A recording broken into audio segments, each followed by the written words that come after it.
बिस्मिल्लाहिर्रहमानिर्रहीम। अस्सलाम वालेकुम नाज़रीन, प्रोग्राम है रियासत में हूँ आपके साथ नाज़िया खान। सुप्रीम कोर्ट की जानिब से इंतखाबात के हवाले से फ़ैसला आने के बाद सियासी मैदान में छा जाने वाली गर्द है कि थमने का नाम नहीं ले रही, बल्कि हमें ये बादल मज़ीद गहरे होते हुए नज़र आ रहे हैं। इलेक्शन कमीशन ने इंतखाबात के हवाले से जो उनको हुक्म दिया गया उस पर अमल दरामद तो शुरू कर दिया है, मगर हुकूमती मौक़िफ़ जो पहले दिन से था वो आज तक, जो कि कौमी असम्बली में आज करारदाद पेश की गई, एक ही है कि वो इस 3 रुकनी बेंच के फैसले को मुस्तरद करते हैं और ये भी कि फुल कोर्ट तश्कील दिया जाए ताकि इस मामले को मुकम्मल तौर पर देखा जा सके। यानी कि एक जो तशवीश है, गैर यकीनी किसी सूरत हाल है, सियासी भूचाल है और गुमगू की सूरत हाल जूं की तूं है और बढ़ती हुई दिखा दे रही है।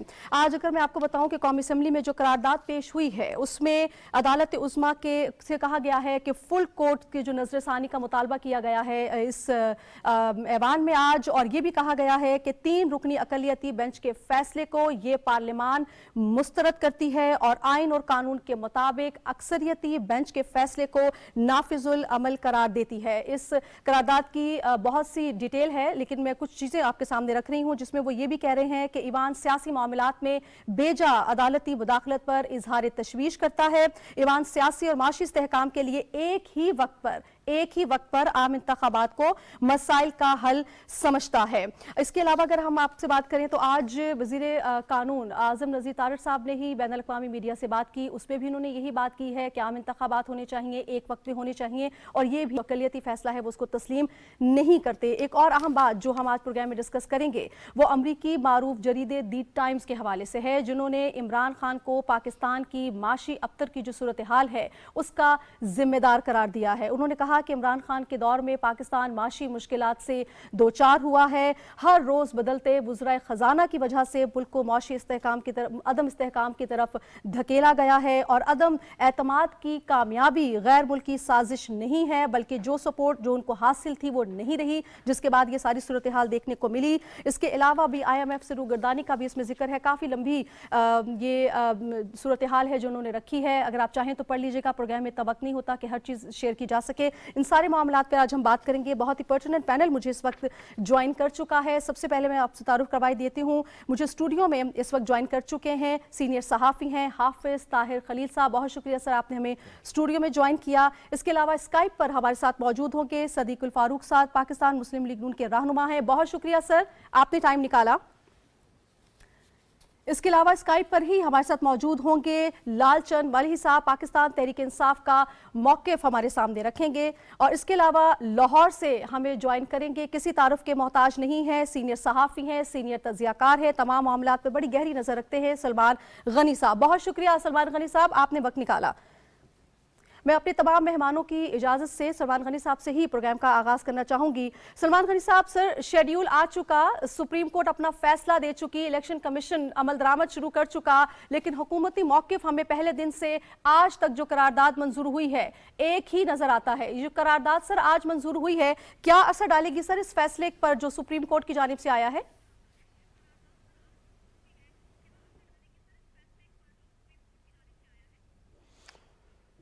नादिया, बहुत शुक्रिया आपका। देखिए, बात यह कि आप रेजोल्यूशंस पे आने से पहले कि पाकिस्तान की अदालती तारीख पे नज़र दौड़ाए, तो अदालती फैसले हमेशा इत्मीनान और इस्तेहकाम का ज़रिया बनते हैं। इनसे कन्फ्यूजन दूर होती है, इनसे गुत्थियाँ जो हैं वो सुलझाई जाती हैं और एक वाज़ेह तस्वीर सामने आती है।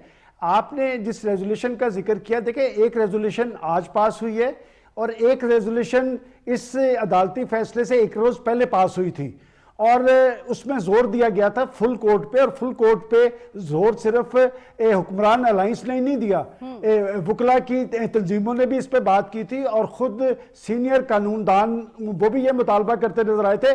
लेकिन सबसे वैलिड बात जो थी वो इस बेंच के अंदर मौजूद जो कुछ जजेस ने ये सवाल उठाया था कि ये एक बड़ा अहम इशू है, लिहाजा इस पे फुल कोर्ट बनना चाहिए। और बात ये कि ये जो बेंच था ये 9 अरकान पे मुश्तमिल था, जो सुकड़ता 9 से 6, 6 से 4, 4 से 3 पे आया और फिर उन्होंने एक कंफ्यूज सूरत हाल के अंदर जो फैसला दिया है, उस फैसले से ना तो इत्मीनान पैदा हुआ है और ना पाकिस्तान के अंदर इस्तेहकाम आया है, एक इंतशार और खलफशार बढ़ रहा है। और माजी के अंदर इस तरह कभी सूरत हाल नहीं बनी कि पाकिस्तान की अदालत उज़्मा और पाकिस्तान की पार्लियामेंट के दरमियान इतनी कन्फ्यूजन तारी हो। जहां तक रेजोल्यूशन में इन्होंने जो मुतालबात किए, देखिए हम जब ये कहते हैं कि पाकिस्तान की पार्लियामेंट बालादस्त है और पार्लियामेंट को बहुत सारे इख्तियारात हासिल हैं और खुद अदालती मामलात पर भी इस्लाहात अगर बर वक्त की होती तो ये सूरत हाल ना बनती।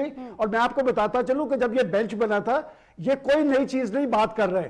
आपको याद होगा कि जब बेंच बनाया गया था तो उसी बेंच में असेंबलियां तोड़ने का नुक्ता भी एक जज साहब ने उठाया था कि पहले हम ये तो देख लें कि ये क्या आईनी तरीकेकार के मुताबिक असेंबलियां टूटी है। उसके बाद फिर एक और जज साहब ने कहा कि जी इस पे फुल बेंच बनना चाहिए। मैं समझता हूं कि अगर फुल बेंच बनता तो आज ये सूरत पाकिस्तान में ना तारी होती। जहां तक इंतखाबात की बात है कि क्या सिर्फ इंतखाबात करवाना, असेंबलियां तो 2 टूटी थी, लेकिन बात सिर्फ पंजाब के इंतखाबात के हवाले से हुई और सुप्रीम कोर्ट ने एक डेट दे दी, 13 दिन बढ़ा के 14 मई की डेट दी है। लेकिन क्या वजह है कि पख्तूनख्वा की डेट क्यों नहीं दी गई? पख्तूनख्वा के हवाले से कहा गया कि वो मुतल्लिका कोर्ट से वहां राब्ता करें और आज तहरीक इंसाफ ने एक और एप्लीकेशन डाल दी है पख्तूनख्वा के हवाले से। देखिए नादिया, हम लोग जर्नलिस्ट हैं, हम कानूनदान नहीं हैं, लेकिन एक बात मैं ये कहना जरूरी समझता हूं कि हमेशा इंतखाबात दुनिया भर के जमहूरी माशरों में इस्तेहकाम लेके आते हैं, वो मुल्क और माशरे आगे की तरफ बढ़ते हैं। क्या पाकिस्तान, मेरा एक ही नुक्ता है कि आज आप पंजाब का इलेक्शन करवाएंगे, कुछ अर्से के बाद आप पख्तूनख्वा का इलेक्शन करवाएंगे, फिर आप वफाक पाकिस्तान, सिंध और बलोचिस्तान का इलेक्शन करवाएंगे। ये 6 माह इलेक्शन ही चलता रहेगा और क्या पाकिस्तान की मुईशत और पाकिस्तान का खजाना इसका मुकम्मल हो सकेगा? मैं समझता हूं कि सारी सूरत हाल का सद्देबाब करने के लिए आज भी जरूरी है या तो फुल कोर्ट बनाया जाए, और अगर अदालती मामलात की तरफ नहीं देखना तो फिर ये गेम जो है ये पाकिस्तान के पॉलिटिशियंस की कोर्ट में है। ये जिस कश्ती पे सवार है ये उसी कश्ती को डुबोने में फरीक ना बने और बात ये कि डायलॉग के अमल को आगे बढ़ाएं। डायलॉग के जरिए मामला हल हो सकता है और एक इंतखाबात की तरफ पेशरफ्त हो सकती है। नादिया, आखिरी बात मैं ये कहना चाहता हूं कि जब कोर्ट ने फैसला किया था 2 असेंबलियों के इंतखाबात का, तो इमरान खान साहब ने भी कहा था कि इससे माली बोझ बढ़ेगा, एक इंतखाबात की तरफ पेशरफ्त होनी चाहिए। तो मैं समझता हूं कि पाकिस्तान के पॉलिटिशियंस को खास तौर पे इमरान खान साहब को अपने तर्ज अमल में तब्दीली लानी चाहिए। वो पाकिस्तान की मिलिट्री लीडरशिप से तो बात करने के लिए तैयार है, चोरी छुपे वो एस्टेब्लिशमेंट से भी बात करने के लिए तैयार है, वो पाकिस्तान के अहले सियासत से क्यों मुज़ाकरात करने के लिए तैयार नहीं है? जब तक ये सियासी डायलॉग नहीं होगा पाकिस्तान आगे की तरफ नहीं बढ़ेगा। अच्छा सलमान साहब, ये बड़ा जरूरी नुक्ता आपने उठाया। एक इबाहम मुसलसल मौजूद है, जब से ये फैसला आया है हर जानिब यही बात हो रही है। मैं आपसे बिल्कुल सिंपल सा सवाल करना चाहूंगी, क्या आपको 14 मई को पंजाब के इलेक्शन होते हुए नजर आ रहे हैं? ये जो सूरत हाल बनी हुई है इसमें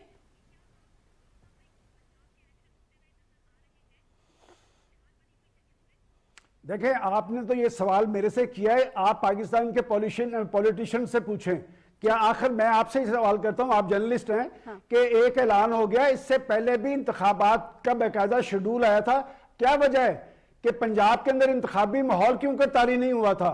इसका मतलब कोई ना कोई गड़बड़ किसी सतह पे मौजूद है, तो उसी गड़बड़ को दूर करने की जरूरत है। मेरे से पूछेंगे तो मैं अब भी समझता हूं कि पाकिस्तान, खासतौर पे पंजाब में 14 मई के अंदर इलेक्शन कमीशन ने तो अपनी तैयारियां शुरू कर दी है, लेकिन मुझे फिलहाल इलेक्शन होते नजर नहीं आ रहे। इलेक्शन वही कारगर होगा जो पाकिस्तान की सतह पे होगा, जो कौमी सतह पे होगा, और आम इंतखाबात ही पाकिस्तान के अंदर जमहूरी अमल को आगे बढ़ाने का बायस बन सकते हैं। इसी से सिस्टम मजबूत होगा और पाकिस्तान के अंदर हुकूमत साजी का मरला जो है वो अदा किया जा सकेगा। अच्छा सलमान साहब, आप क्या समझते हैं कि अभी भी सियासी जमातों के पास ये मौका है? बारहा सुप्रीम कोर्ट ये कहती रही कि आप बैठे इस मामलात का हल निकालें, वरना हमें कोई आईनी रास्ता अख्तियार करना पड़ेगा। अब भी वक्त है, आप समझते हैं कि सियासी जमातें अपने मसाइल जो है वो पार्लियामान में हल करें और इस मसले को भी बैठकर हल करें ताकि कोई सही रास्ता निकल सके?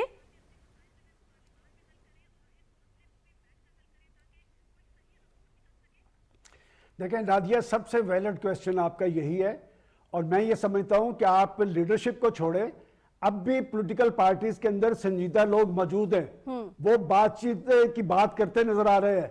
2 असद ऐसे हैं तहरीक इंसाफ के अंदर, असद उमर और असद कैसर, पिछले 48 घंटे के अंदर उन दोनों ने बामकसद मुज़ाकरात की बात की है। इसी तरह हुक्मरान अलायंस के अंदर भी ऐसे लोग मौजूद हैं जो ये समझते हैं कि डायलॉग के अमल के जरिए आम इंतखाबात की तरफ पेशरफ्त हो सकती है। आम इंतखाबात की बात खुद इमरान खान साहब ने भी की है।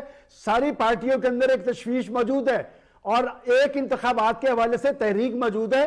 बात यह कि बड़ी तल्ख बात है, आपके मुअज़्ज़ज़ मेहमान भी इसकी तईद करेंगे। असल में बाजी के अंदर जो फोर्स इनको बिठाकर डायलॉग के अमल को आगे बढ़ाती थी वो गैर जानिबदार हो गई है।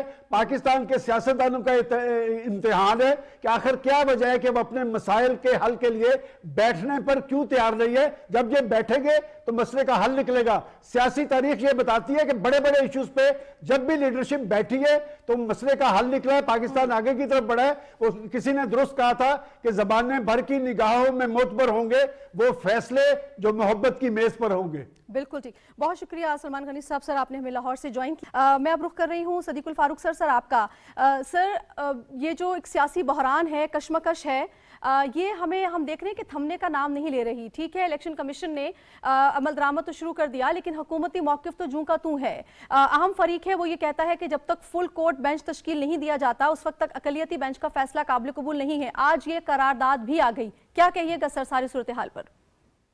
बिस्मिल्लाहिर्रहमानिर्रहीम, बहुत शुक्रिया और हाफिज़ ताहिर खलील साहब को सलाम।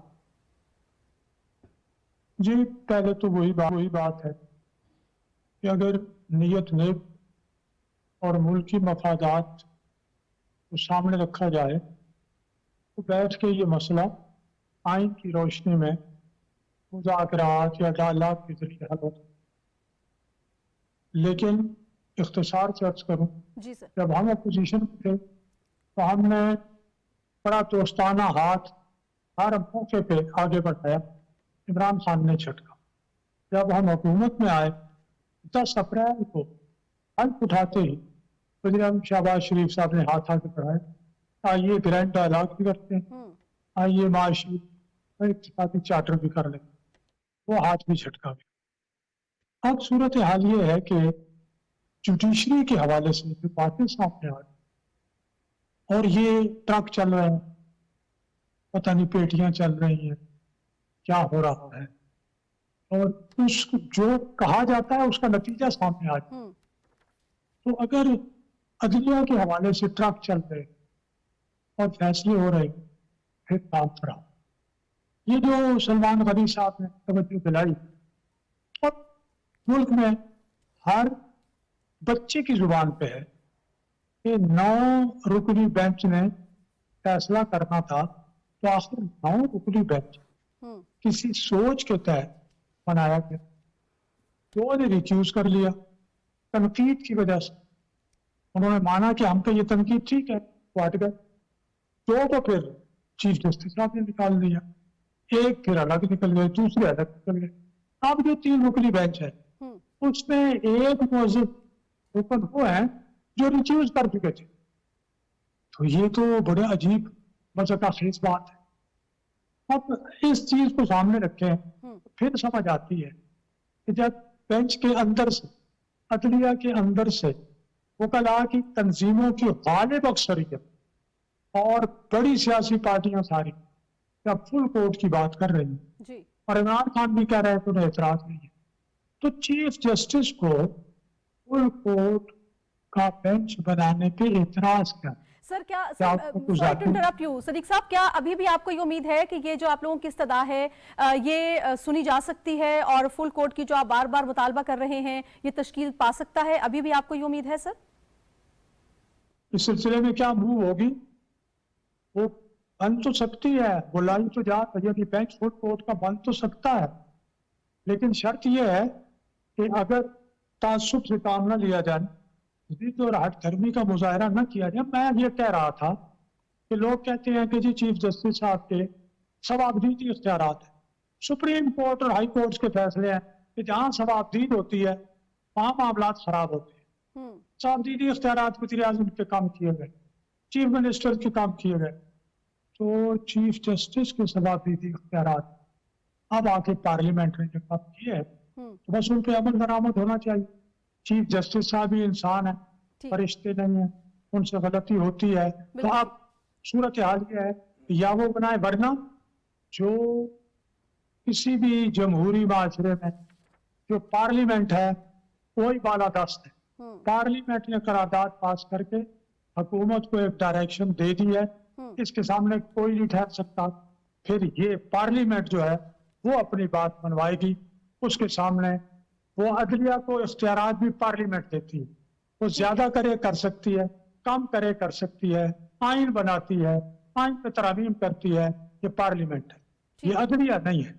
तो फिर ठीक है, फिर जिस तरह अब पार्लियामेंट ने फैसले करने हैं तो फिर या पार्लियामेंट फैसले करके इस मामला को सुधारेगी, या फिर अदलिया उससे पहले चीफ जस्टिस साहब कहें कि हाँ मैं फुल बेंच बनाता हूँ, और फुल बेंच में इस मामले को दोबारा ज़ेरे बहस लाते हैं, और फिर जो फैसला हो सारा पाकिस्तान मान। बिल्कुल ठीक। अच्छा, मैं उससे वाले से हाफिज तारिक खलील साहब से सर स्टूडियो में मेरे साथ मौजूद है, मैं चाहूँगी शामिल गुफ्तगू। सर, ये करारदाद आपने देखा इससे पहले भी पेश की गई, आज एक और करारदाद पेश गई, इसकी अहमियत अगर हम इस तरह से देखें कि हुकूमती मौके एक मुतालबे की सूरत में यूनानिमसली पास होकर करारदाद की सूरत में सामने आया है, लेकिन ये एक सवाल बड़ा अहम है कि इससे फैसले पर क्या असर पड़ेगा, या ये कोई चेंज हो सकता है इससे जो फैसला आया है, कोई फ़र्क पड़ सकता है? कि पार्लियामेंट की जो करारदादें हैं वो दो हैसियत की हामिल होती हैं। एक हैसियत तो ये होती है कि उनकी रिकमेंडेशन होती है पार्लियामेंट की करारदाद बुनियादी तौर पर, और वो हुकूमत को सिफारिश करती है कि ये इक़दाम किए जाएं ताकि हालात में इस्लाह हो सके, या ये इक़दाम ना किए जाएं। तो एक हैसियत होती है सिफारिशी। एक दूसरी हैसियत ये होती है कि जब पार्लियामेंट कोई रेजोल्यूशन मूव करती है तो वो एक इजमा की आवाज़ होती है, कौम की नुमाइंदा तर्जुमान की हैसियत से वो बात कर रही होती है। और आज जब करारदाद पेश की, देखें इसका असर होता है नहीं होता ये तो बात की बात है, और इससे एक बात तो तय है कि फ़ैसला तब्दील नहीं होगा, फ़ैसला जो आ चुका वो फ़ैसला मौजूद है। लेकिन इसका एक अखलाकी असर तो है, अखलाकी दबाव तो है कि पार्लियामेंट जो है, जो अवाम की नुमाइंदा जो एक इजमा है और अवाम का नुमाइंदा जो अदारा है वो एक आवाज़ बुलंद कर रहा है, और वो इत्तफाक राय से ये मुतालबा ये 1, 2, 3 मुतालबात उसने पेश किए हैं, तो उस पर तवज्जो ज़रूर दी जाएगी। आपने अभी बात की अखलाकी दबाव की, तो क्या ये अखलाकी दबाव के पेश नज़र सुप्रीम कोर्ट अज खुद भी रिव्यू कर सकती है सारे मामले पर? नहीं, इसके लिए बहुत ज़रूरी ये है जो सलमान गनी साहब ने बात की है कि इस वक्त ज़रूरत यह है कि अदारों के दरमियान टकराव की जो कैफियत नज़र आ रही है उसको ख़त्म करने के लिए अदारों के दरमियान डायलॉग की सूरत पैदा की जाए। रज़ा रब्बानी जब चेयरमैन सेनेट थे, मुझे याद है कि चीफ जस्टिस ज़हीर जमाली जो हैं उनको इनवाइट किया गया, वो पार्लियामेंट से उन्होंने एड्रेस किया और बहुत सी रिजर्वेशंस उन्होंने पेश की कि ये इक़दाम हो तो पार्लियामेंट और अदलिया के ताल्लुकात बेहतर हो सकते हैं। उसके नतीजे में ये हुआ कि जब अदलिया का एनुअल डे शुरू हुआ तो मियां रज़ा रब्बानी को इनवाइट किया गया और सेनेट के चेयरमैन ने एड्रेस किया अदलिया को। और इसी तरह देखें, अभी रिसेंटली लास्ट असेंबली में भी और उससे पहले भी आर्मी चीफ जो हैं वो ऐवान में आते रहे हैं, ऐवान को ब्रीफ करते रहे हैं बंद कमरों के इजलास में। अदारा जाती जब तक डायलॉग नहीं होगा ये कैफियत ख़त्म नहीं होगी, और इस कैफियत में खा इलेक्शन भी हो जाए नाजिया, इलेक्शन बेनतीजा होंगे। इलेक्शन कब होते हैं देखिए वो भी सवाल अभी तय करना है, क्योंकि ये ज़रूरी नहीं है, मुझे तो नज़र नहीं आते कि 14 मई को इलेक्शन हो जाएंगे, और अगर इलेक्शन हो भी जाएंगे तो ये क्या ज़रूरी है कि जिस तरह अदालत का फैसला आज काबिल कबूल नहीं है और काबिल अमल नहीं समझा जा रहा, अदालती फैसले को तमाम इलेक्शन के नताइज को तमाम फरीकैन जो हैं वो तस्लीम कर लेंगे, उसका नतीजा ये होगा इलेक्शन हो जाएंगे और एक फरीक तस्लीम नहीं करेगा और एक फरीक जो है तस्लीम करेगा और दूसरा जो है सड़कों पर होगा, और महाजराई की कैफियत बहरान जो है मज़ीद शिद्दत अख्तियार करेगा। तो अभी भी देखिए अदालती हमें तो ये देखना ये है, अदालती फैसले वही अच्छे होते हैं जो सबके लिए काबिल कबूल होते हैं और काबिल अमल होते हैं। अगर एक फरीक भी उस पर मुतमईन ना हो तो वो अपने बेंच को तब्दील करने का मुतालबा करता है, और यहाँ तक कि इन्वेस्टिगेशन के मरहले में भी अगर फरीक जो है वो ये कहे कि मेरा इन्वेस्टिगेशन ऑफिसर पर कोई एतमाद नहीं तो उसको भी तब्दील किया जाता है। तो ये तो एक बड़ा इंपॉर्टेंट फैसला हो रहा था, और शुरू से ही हुकूमत के मौक़िफ़ में एक तसलसल चल रहा है। आप ये देखें कि शुरू से ही हुकूमत ये मौक़िफ़ बयान कर रही है कि इसको एक लार्जर बेंच बना दें, और लार्जर खुद चीफ जस्टिस ने भी यही बात की थी प्रोसीडिंग के दौरान और अभी कार्रवाई के दौरान कि हुकूमत को मुतालबा करना चाहिए फुल कोर्ट की बजाय लार्जर बेंच का। अच्छा सर, इतना मुतालबा करने के बावजूद, बार बार ये इस्तदा करने के बावजूद क्या अमर माने रहा कि अगर एक फुल कोर्ट बेंच बन जाता तो ये जो सूरत हाल हम देख रहे हैं फिर ये ना होती और किसी को भी कोई शिकायत ना होती, ये भाम ना होता, ये देखिए ये तो मामला जो है वो तो अदालत के हैं, लेकिन यही है कि इस सारे मामले को इसको मामला फहमी से हल किया जाता और ये मसला अगर शुरू में ही तय हो जाता और इसमें फ़रीक़ैन के दोनों फ़रीक़ैन के मौक़िफ़ जो हैं वो सामने आते। देखिए खुद चीफ जस्टिस जो हैं वो बात करते रहे हैं इलेक्शन कमीशन से भी, उन्होंने बात की है असद उमर से जो एक फ़रीक के जो हैं वो फाइनेंस मिनिस्टर रहे हैं, जबकि तमाम पॉलिटिकल पार्टीज़ का ये मौक़िफ़ था कि उन्हें भी बात करने का मौका दिया जाए ताकि वो भी अपना स्टांस जो है वो कोर्ट के सामने पेश कर सकें। तो बेहतर ये होता कि इसको काबिल अमल बनाने के लिए दूसरे फरीक का मौक़िफ़ जो है वो लिया जाता और पॉलिटिकल पार्टी जो एक फरीक बनने के लिए इस्तदा कर रही थी उनको भी उनकी इस्तदा भी मानी जाती, तो ये फ़ैसला काबिल कबूल हो सकता था, यही फ़ैसला काबिल कबूल हो सकता था। लेकिन इसमें चूँकि एक बदएतमादी की फ़ज़ा शुरू से आ गई थी तो ये बदएतमादी बढ़ते बढ़ते अब इस हद तक पहुँची है कि अदारे जो हैं वो आमने सामने आ गए हैं। ये अफसोसनाक सूरत हाल नहीं पैदा होनी चाहिए थी। आप क्या सोचते हैं इस सिचुएशन को डाइल्यूट करने के लिए मुज़ाकरात बहुत ज़रूरी है? अभी भी मुज़ाकरात का ऑप्शन है? नहीं, ये बिल्कुल ये ख़त्म नहीं हो सकता, मुज़ाकरात का ऑप्शन मौजूद है और लॉ मिनिस्टर भी ये बात कह रहे हैं और न सिर्फ लॉ मिनिस्टर बल्कि पार्लियामेंट के फोरम से भी ये आवाज़ें उठ रही हैं कि इस मामले को आप मामला फहमी से हल करें और इस मसले को इस तरह से ना ले जाएं कि ये तसादुम की कैफियत नज़र आए अदारों के दरमियान, क्योंकि इसका फ़ायदा जो है किसी को भी नहीं है, वो नुकसान पाकिस्तान का होगा। बिल्कुल ठीक, बिल्कुल ठीक। पाकिस्तान के अदारे कमज़ोर होंगे तो लोगों को सहूलतें नहीं मिलेंगी, लोगों की तवज्जो जो है वो इस वक्त अपने मसाइल पर है। हमें पार्लियामेंट को भी और तमाम अदारों को तवज्जो देनी चाहिए कि लोगों की जो मुश्किलात हैं उसको कम किया जाए। बिल्कुल, इदारों का इस्तेहकाक और इदारों की जो तौकीर है वो किसी तौर मजरू नहीं होनी चाहिए। बिल्कुल ठीक। मैं पीटीआई के हमारे जो रहनुमा हैं लालचंद मारही साहब, उनसे मैं चाहूँगी सर आपका मौक़िफ़ शामिल कर लूँ। सर सारी गुफ्तगू आपने सुनी, अगर आप उसमें कोई रिस्पॉन्ड करना चाहें तो ज़रूर कीजिएगा। साथ सर मुज़ाकरात में क्या मसला है? अभी हम ये देख रहे हैं कि इमरान खान साहब ने ये बात कही कि हो सकता है कि इलेक्शन हो ना, उनको ये भी शुबा है, तो क्या ये बेहतर नहीं है कि मुज़ाकरात की मेज़ पर बैठा जाए और कोई दरमियाना रास्ता निकाल लिया जाए ताकि ये जो गुमगू की सूरत हाल है ये खत्म हो सके? कोई ऐसा रास्ता है सर? नदिया, सबसे पहले तो जिस करारदाद की बात हो रही है उस करारदाद की अहमियत कानूनी और अखलाकी तौर पर अब सिर्फ इतनी रह गई है जितनी अब पीडीएम और इत्तेहादी हुकूमत की पाकिस्तान की अवाम में रह गई है। देखें, पार्लियामेंट में या कौमी असेंबली में 342 मेंबरान है, उसमें सिर्फ 50 मेंबरान के दस्तखत इस करारदाद पे मौजूद है। इसका मकसद ये है कि जिस वक्त ये करारदाद पास की गई तो उस वक्त पार्लियामेंट में कोरम भी पूरा नहीं था और कल और परसों अगर आपने देखा हो तो इस हुकूमत की पॉलिसीज की वजह से पार्लियामेंटियंस हिस्सा नहीं ले रहे, अटेंडेंस भी नहीं है, 8-8, 10-10 लोग होते हैं और उस पे ये सेशन चलाया जाता है। अब जो ये करारदाद है, ये करारदाद हमेशा हर रोज आ सकती है और आती है, और खासतौर पर आपको पता हो कि कौमी असेंबली में ट्यूसडे जो होता है, मंगल का दिन, वो प्राइवेट मेंबर डे होता है और उस पे दर्जनों के हिसाब से करारदादें आती हैं और वो पास हो जाती हैं, लेकिन उसकी इम्प्लीमेंटेशन ना तो हुकूमत उससे बाइंडिंग होती है और ना ही कुछ उसमें आपने देखा हो कि अमल होता है। अगर इस तरह करारदादों से सुप्रीम कोर्ट के फैसलों को चैलेंज किया जा सकता तो इससे पहले तो एक सेकंड चैलेंज किया जा सकता तो सुने, जब नवाज शरीफ को नाअहल करार दे दिया गया था उस वक्त नवाज लीग की हाउस में मनी साहब, ये जो सारी सूरत हाल है, बिगड़ती हुई सूरत हाल, इसमें मुज़ाकरात अगर हो जाते तो ये सूरत हाल ना करारदाद तक आती, ना इस तरह के मामलात होते। मुज़ाकरात में क्या अमर माने सर? अगर आपको लगता है कि ये जो सूरत हाल है इसमें क्या शफाफ इंतखाबात पॉसिबल हो सकेंगे? ये इलेक्शन वाला माहौल आपको नजर आ रहा है सर इस वक्त? नदिया, इलेक्शन आप पहले तो एक बात समझने की कोशिश करें। आइन जो है पाकिस्तान का वो ये गारंटी करता है, अगर आइन में ये सब यकीन रखते हैं कि पाकिस्तान पे हुक्मरानी वो करेंगे जो मुंतखब लोग होंगे। अगर आप इंतखाबात को आगे ले जाते हैं तो ये गैर मुंतखब लोग जो निगरान हुकूमतें अब बनी हुई हैं, ये आईनी और कानूनी तौर पे 22 अप्रैल से ज्यादा ये हुकूमत नहीं कर सकते। नंबर 2, जो आप मजाकात की बात कर रही हैं, तो हमने मजाकात को हमेशा वेलकम किया है कि आप इलेक्शंस में हमसे मजाकात करें। आज असद उमर और असद कैसर साहब ने बड़ी वाज़ेह स्टेटमेंट्स दी हैं। हाउस ऑफ शेरीफ में कि हम इस मामले में आगे जाने के लिए तैयार हैं।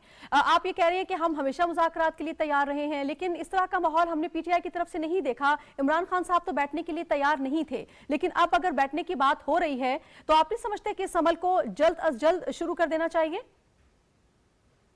देखिए, जब ये पहली तो ज़िम्मेदारी हुकूमत की होती है। लास्ट टाइम जब शहबाज शरीफ ने ये ऐलान किया कि हम मुज़ाकरात होने चाहिए, तो फवाद चौधरी ने प्रेस कॉन्फ्रेंस करके कहा कि आप जगह और टाइम का तयन करें, पाकिस्तान तहरीक-ए-इंसाफ मुज़ाकरात में आने के लिए तैयार है। सर, ये जो आपने मैं इसी हवाले से सदीकुल फारूक साहब का मौक़िफ़ लेना चाहूंगी। सर, आप जो मलही साहब ये बात कर रहे हैं, लेकिन ये तो एक आईनी तरमीम है जो हुकूमत ने अपना इस्तेहकाक इस्तेमाल किया 191 के तहत, जो कि पेश की गई है कि अदालती इस्लाहात लाया जाए, उस हवाले से बात कर रहे हैं। आप इस पर कुछ रिस्पॉन्ड करना चाहेंगे सर? देखिए जी, एक बात पहले भी कह चुका हूँ, आइन में भी है, सारी दुनिया में, कि पार्लियामेंट जो है बिल्कुल मुंतखब नुमाइंदों की पार्लियामेंट होती है। तो मौजूदा पार्लियामेंट ये मुंतखब नुमाइंदों की है। ये अलग बात है कि हमारी सीटें उठा के तो पीटीआई के खाते में डाल दी गई और अपना आरटीएस बंद कर दिया गया। फार्म 45 पे पोलिंग एजेंट्स के दस्ती को 90% और इमरान खान को प्रोजेक्ट इमरान खान के तहत वजीर कर गया। इस पे मैं आपको इस पे अदालती कमीशन जल्द, ताकि उन इंतखाब इमरान खान को लाने के लिए किरदार अदा किया है और जिस कदर किया सामने आ जाए और जो अदारा उन्हें सजा मिले। तो इमरान खान तो 4.5 वजीर आजम की सीट पर सिफाना कब्जा किए बैठे रहे, फंड उन्होंने मिस यूज किए, क्योंकि उनकी मुंतखब हैसियत नहीं।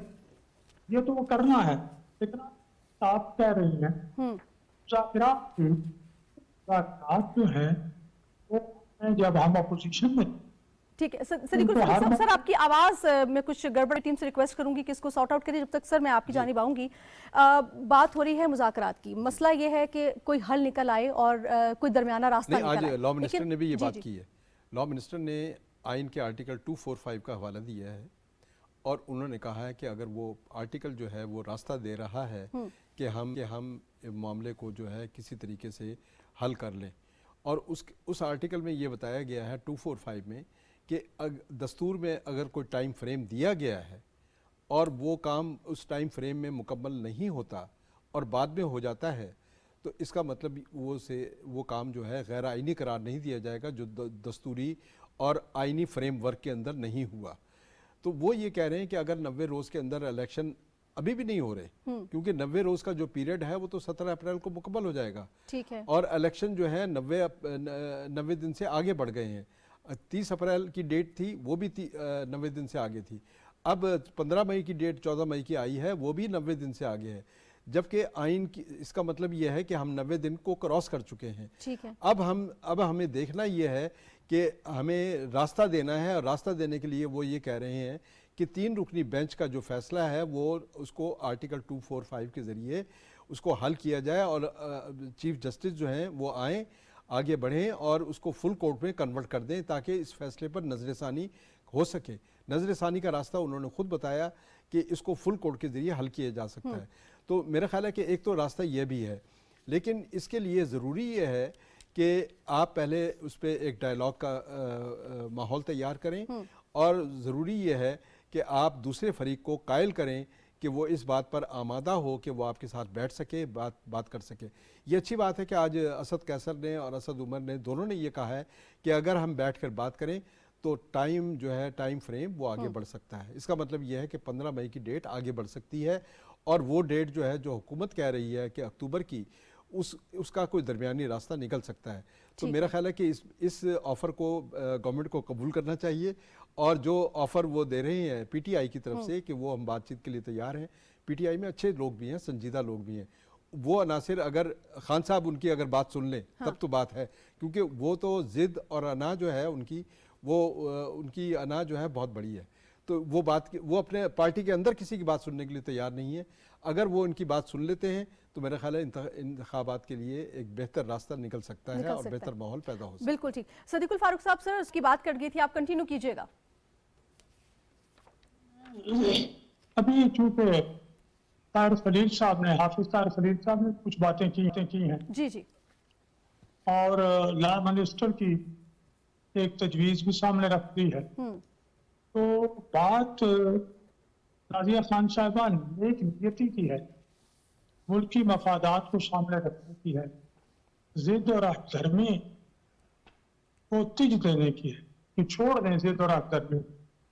इसलिए इस वक्त जो सबसे बड़ी बात सामने आ रही वो चीफ जस्टिस साहब की आ रही। मैंने पहले शायद कहा है, कभी वो खुली अदालत में रोते, कभी वो जनाब कहते हैं मैं प्रोटेक्ट करूंगा अपने जज को, कभी कहते हैं मैंने इनको यहाँ शामिल करके मैसेज दिया है। नहीं तो फिर अगर आप इस तरह से करें, मैसेज देने का मतलब है आप जिद करना चाहते हैं, और फिर आप अगर उसके खिलाफ आ रहे हैं रेफरेंसेस, आप कहते हैं मैं नहीं सुनता, ये सब वो चीज है, तो फिर आपकी गैर जानिबदारी तो खत्म हो गई ना। तो सबसे पहले आप गैर जानिबदार हो, उसके साथ आप डिस्क्रिशन जो है आपकी उसको छोड़ दें। और तीसरी बात यह है कि सुप्रीम कोर्ट के अंदर इत्तेफाक पैदा करें जो मुंतशर हुई है, जो अलग अलग लोग बैठे, किसी की आप बात सुनते हैं, किसी की आप नहीं सुनते, किसी को बेंच में बिठाते हैं, किसी को जब से आप चीफ जस्टिस बने हैं नहीं बिठाते, किसी का आप जो है वो बेंच का फैसला है उसको जनाब रेजोल्यूशन के एक सर्कुलर के जरिए खत्म करने की कोई, ये सूरत हाल ठीक नहीं है। बिल्कुल ठीक। तो आप सबसे पहले चीफ जस्टिस आप क्या ठीक करें और अपने अंदर अदालत के अंदर माहौल ठीक करें। हम लोग बिल्कुल तैयार हैं कि में उनके साथ बैठने के लिए भी, और वो रास्ता निकाल दें। उस कोर्ट का सारे ब्रदर जजेस हैं, सब क्वालिफाइड हैं। आप चीफ जस्टिस साहब पर एतमाद क्यों करते हैं? आपको बिठाएं, सारी कौम मानेगी फैसला। बिल्कुल ठीक, बिल्कुल ठीक। अच्छा, मैं इसी पर सर लालचंद वाली साहब का मौक़िफ़ लूँगी। सर आप भी बात कर रहे हैं मुज़ाकरात की, और बड़ी खुशाइद बात है कि हुकूमत की तरफ से भी कहा जा रहा है कि ठीक है मुज़ाकरात होने चाहिए, इस मसले का कोई होना चाहिए। ये जो सारा मामला सर पहुंचा है, आप नहीं समझते सर सियासतदानों की भी थोड़ी सी, अगर मैं ये इजाज़त चाहूँ ये लफ्ज़ इस्तेमाल करने की, कि हम ये देखें कि उनकी नाबालिदगी है कि ये मामला जो है वो यहाँ तक पहुँचा है। जब पार्लियामान मौजूद है, फोरम मौजूद है ये मसला हल करने के लिए, तो ये बहरान क्यों कर पैदा हुआ? लेकिन अब भी अगर ये रियलाइजेशन हुई है कि इकट्ठे बैठे जाएं, तो इस मौके का सबको फायदा उठाना चाहिए। नादिया बिल्कुल ठीक कह रही हैं आप। देखिए ये सारे मसाइल पैदा ही इसीलिए हो रहे हैं कि आइन पर अमल नहीं हो रहा है। ये मुल्क ये हमारा जो चलता है एक आइन के तहत चलता है। आइन में बड़ा वाज़ेह था कि 90 दिन में आपको इलेक्शंस कराने हैं, इंतखाबात कराने हैं, और ये आइन आज नहीं बना है, ये 1973 में बना है, और इस आइन के तहत ही इंतखाबात हो रहे हैं, और वो 90 और 60 दिन का जो उसमें कहा गया है तो उस पर होते हैं। अब जो मौजूदा सूरत हाल है कि अदलिया पे हमले किए जा रहे हैं, अदलिया को तकसीम करने की कोशिश की जा रही है, अदलिया और पार्लियामेंट का टकराव किया जा रहा है, तो उसकी वजह क्या है?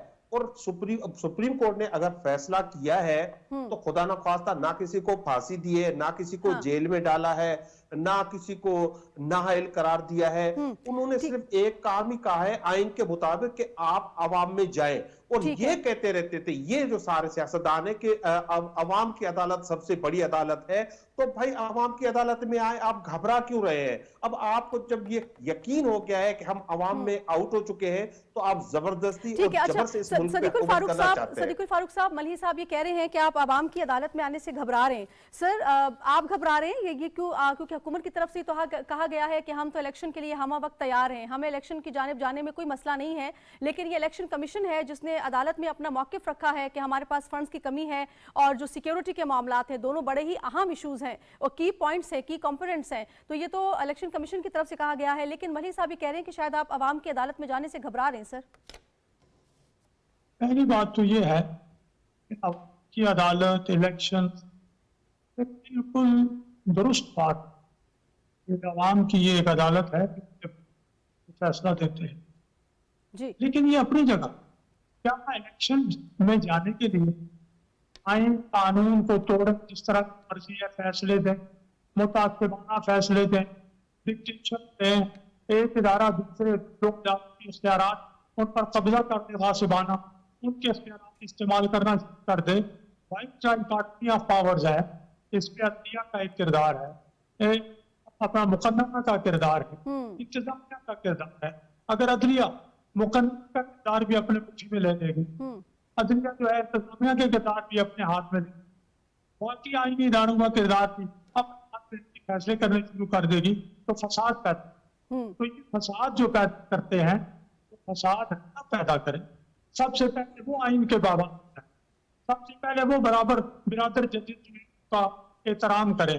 जब जिससे एक जज साहब को अपने साथ बिठाने के लिए तैयार, उनको मुनासिब बेंच में लिए तैयार नहीं है, उनके फैसलों पर आप जो है वो लकीर फेरते हैं, तो फिर आपका किरदार जेर बहस। अच्छे लोग चाहे वो अदलो इंसाफ से किरदार अदा करेंगे, तो अगर उनके हाथ में आ गए होके करेंगे। हम ये आइन और कानून के मुताबिक तमाम मामला समेत इंतखाबात के बिल्कुल आदिलाना मुनसिफ और जानबदाराना करवाना और कर सकते हैं। और इसमें हम जो इलेक्शन कमीशन है वो चूंकि आइन इदारा है, उसमें दाखिलत करना चाहते हैं।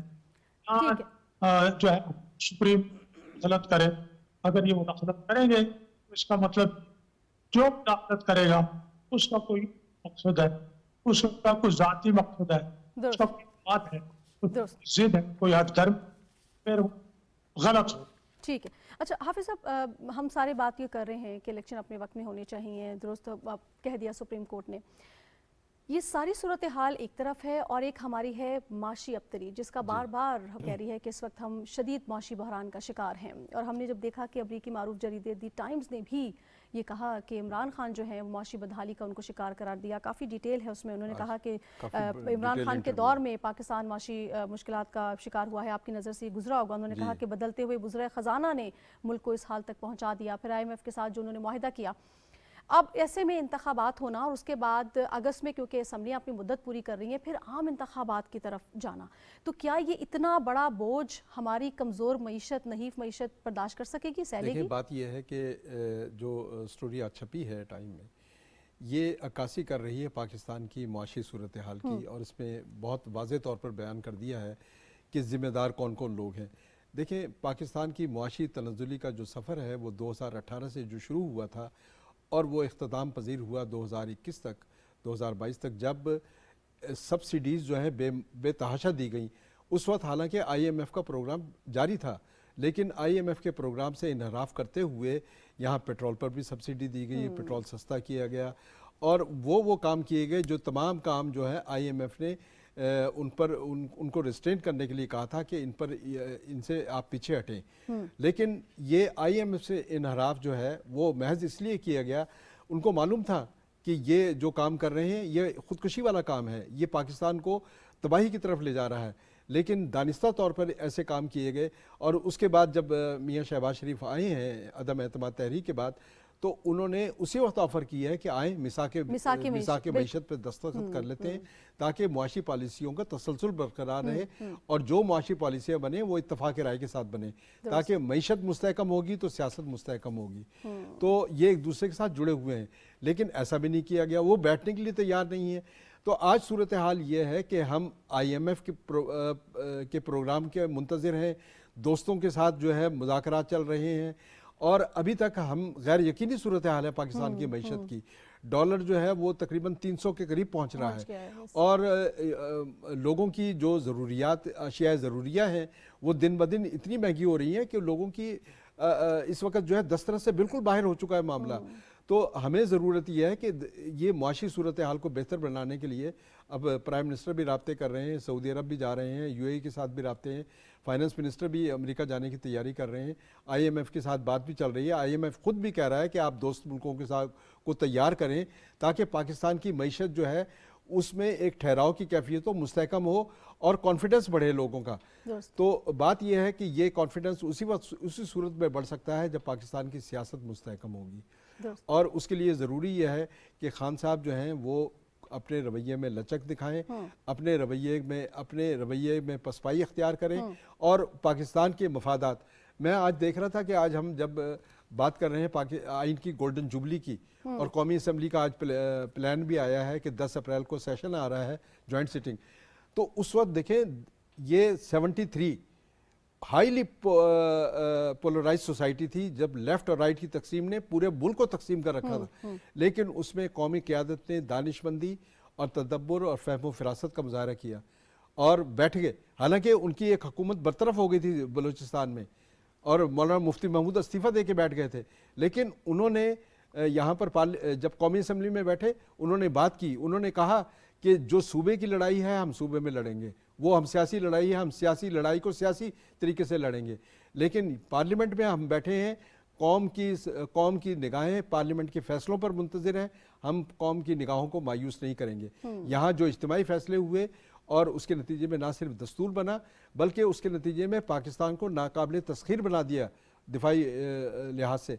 तो आज भी ज़रूरत यह है कि हम उसी जज्बे को फ़रोज़ा करें और उसी जज्बे से काम करें, और कोई वजह नहीं कि हमारे सियासतदान जो हैं मुल्क को जो मौजूदा सियासी और मुआशी हालात हैं या जिन हालात में पहुंचा दिया गया इस मुल्क को, हम वापसी का रास्ता अख्तियार करें और मुल्क को तरक्की और खुशहाली के सफर की तरफ ले अभी भी रास्ता खुला है, हमें इस पे गौर करना चाहिए। पार्लियामेंट में एतमाद करें। बिल्कुल ठीक।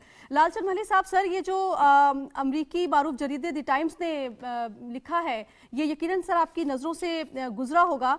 इससे कतई नज़र सर पहले मैं एक सवाल आपसे जानना चाहूँगी कि आइन की गोल्डन जुबली मनाई जा रही है और हुकूमत की जानिब से ये कहा गया है कि वो इमरान खान साहब को भी पार्लियामेंट आने की दावत देंगे। क्या इमरान खान साहब वो दावत कबूल करेंगे ताकि ये जो एक सर्द मोहरी की सी जो फजा है इसको तोड़ा जा सके और आगे जाया जा सके? जी देखिए, वो बिल्कुल जो है गोल्डन जुबली की तकरीबात में शिरकत करेंगे अगर पाकिस्तान की हुकूमत पाकिस्तान अगर आइन पे अमल करते हुए नजर आएगी। हुकूमत खुद और खास तौर पर ये बिलावल भुट्टो साहब जिसके नाना ने ये आइन बनाया था, वो आपको आइन तोड़ते हुए नजर आए, वो आपको अदलिया पर हमले करते हुए नजर आए, और बाकी किसी से उम्मीद रखे कि वो उनके जो ऐसे जो अपना कॉस्मेटिक किस्म के मेयर्स हो उसमें शामिल हो, ये मुमकिन नहीं होगा। जी, एक बात और, ये जो तासुर दिया जा रहा है पूरे पैनल की तरफ से कि ये इलेक्शन कराने का फैसला सिर्फ सुप्रीम कोर्ट से आया है, तो ये गलत कह रहे हैं। सबसे पहले ये फैसला लाहौर हाई कोर्ट ने किया और लाहौर हाई कोर्ट ने गवर्नर और इलेक्शन कमीशन को हुक्म किया था कि आप बैठ के तय करके 90 दिन के अंदर इंतखाबात कराने की तारीख दें। लाहौर हाई कोर्ट भी गलत है, सुप्रीम कोर्ट भी गलत है, ये चोर को करप्ट हुक्मरान। मेरे पास थोड़ा टाइम कम है, मैं चाहूंगी ये जो द टाइम्स लिखा है जिसमें उन्होंने तमाम तर जो जिम्मेदारी है वो इमरान खान के जिम्मे डाली है और कहा है कि ये मौशी जो तबाही इस वक्त पाकिस्तान में नजर आए इसके जिम्मेदार इमरान खान साहब हैं। सर इस पर आप क्या कहिएगा?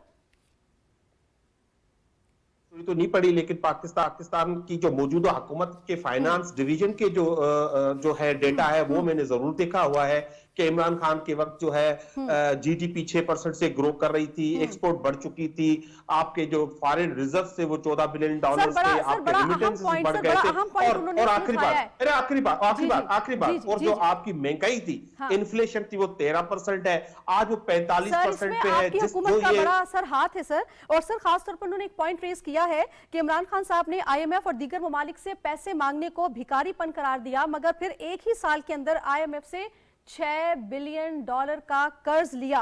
और सर इससे पहले जो लाहौर में उन्होंने मीनार पाकिस्तान में जो 10 निकाती एजेंडा दिया है, सदीकुल फारूक साहब सर मैं आपकी जानिब आऊंगी, इसी पर बात करूंगी कि जो इमरान खान साहब की पॉलिसीज रही हैं उस पर काफ़ी तनकीद की गई है द टाइम्स की जानिब से।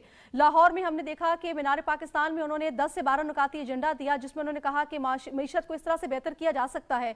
सवाल सर ये उठाया जा रहा है कि 10 साल उनकी हुकूमत खैबर पख्तूनख्वा में रही, वो वहां पर इन नुकात को क्यों नहीं नाफिजुल अमल कर सके? जी ये असल में टीम का फेल हो। खैबर पख्तूनख्वा मेरा जो बुनियादी तौर पर है, वैसे मैं शिफ्ट हो चुका हूँ, लेकिन मेरे अजीज रिश्तेदार मेरा फहाद, पेशावर वगैरह लगा रहा है।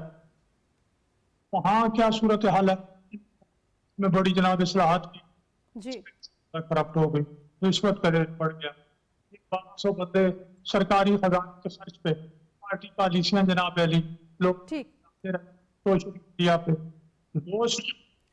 घोस्ट स्टूडेंट बस उनका 350 डैम बनाएंगे, सब सदा पसरा झूठ साबित हुआ। अब मरकज में मैं जल्दी से जो मरकज में 1 अप्रैल 19 को इनके आखिरी वजीर ठीक है ठीक है साहेब दादा के साथ एक इंटरव्यू में कसम कहा कि हमारी हुकूमत ने मईशत का बेड़ा फर्क कर बिल्कुल ठीक। अच्छा मेरे प्रोग्राम का वक्त बिल्कुल खत्म हो जाता है। बहुत शुक्रिया सदीकुल फारूक साहब सर, आप हमारे साथ रहे। लालचंद माली साहब सर, आपका बहुत शुक्रिया, पाकिस्तान तहरीक इंसाफ की जानिब से आपने मौन रखा। सलमान गनी साहब आपका शुक्रिया, और स्टूडियो में हमें ज्वाइन किया हाफिज ताहिर खलील साहब सर, आपका बहुत शुक्रिया, आपने अपनी तजिया से आगाह किया। नाज़रीन आप साथ रहे, बहुत शुक्रिया। रियासत से फिल वक्त इतना ही, साथ रहिए।